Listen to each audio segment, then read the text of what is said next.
ভাইরা আমার, দাসী বলছে ফেরাউন যে কলেমার মধ্যে খোরাক পাওয়া যায়, যে কলেমা পড়লে খোদা থাকে না, যে কলেমা পড়লে ক্লান্তি দূর হয়, যে কলেমা পড়লে পরে আসমানের রহমতের ছায়া পাওয়া যায়, এই কারণে আমি কলেমা পড়েছি। ফেরাউন বলছে জানো আমি তোমারে কি করতে পারি? বলছে দাসী বলছে সেটা আমি বুঝি, সেটা আমি জানি আপনি কি করতে পারেন, আমাকে প্রাণ নাশ করতে পারেন না, তবু আমি ওই কলেমা একবার যেটা পড়েছি আর ছাড়ব না। ও মুসলমান কলেমাওয়ালা রে, এত সুন্দর করে কলেমা পড়লাম, কলেমার পক্ষে তোমার ভোটটা হওয়ার দরকার ছিল। মুখে কলেমা পড়ো, আবার তোমার ভোটটা যাবে কলেমাওয়ালাদের বিপক্ষে। এ কলেমা তোমাকে বাঁচাতে পারবে না, এ কলেমা তোমাকে জাহান্নামে নিয়ে যাবে। গোটা দেশ এখন অসুস্থ, জোরে বলেন ঠিক কিনা? একজন ব্যক্তি যদি অসুস্থ থাকে, এই মানুষটা দিয়ে সমাজে আর কিছু আশা করা যায়?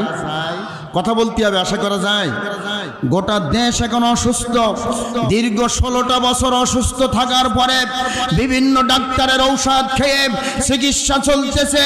এই সঠিক চিকিৎসা যদি না যাওয়া যায়, এ দেশ সুস্থ হবে না। সুস্থ দেশ যদি না পায়, এ দেশের হাজার উলামায়ে কেরাম চিল্লাইয়া কাম হবে না। যারা বলেন ঠিক কিনা? সুতরাং অসুস্থ দেশ এখন, এটাকে সুস্থ বানাতে হবে। ডাক্তার কারা? এদেশের জনগণ। কারা? জোরে বলেন কারা? এদেশের জনগণ।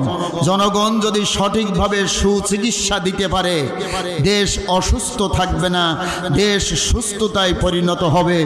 এই যেই মানুষটা সুস্থ থাকে তার দিয়ে অনেক কিছু আশা করা যায়। এ দেশ অনতিবিলম্বে সুস্থতায় যদি পরিণত হয়ে যায়, আর ইসলামী আন্দোলনের নেতৃবৃন্দর হাতে যদি এ দেশের ক্ষমতা সমর্পণ করা হয়, 1 বছরের ভিতরে কসম আল্লাহর, বাংলাদেশ সিঙ্গাপুরে পরিবর্তন হবে।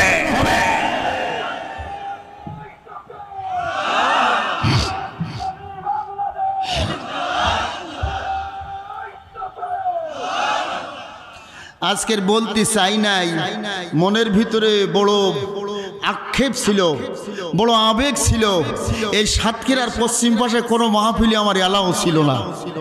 দীর্ঘদিন আমার দেখছিলেন, আমি ওই নাপাক ওদের নাম আর উচ্চারণ করতে চাই না, তারা আমাকে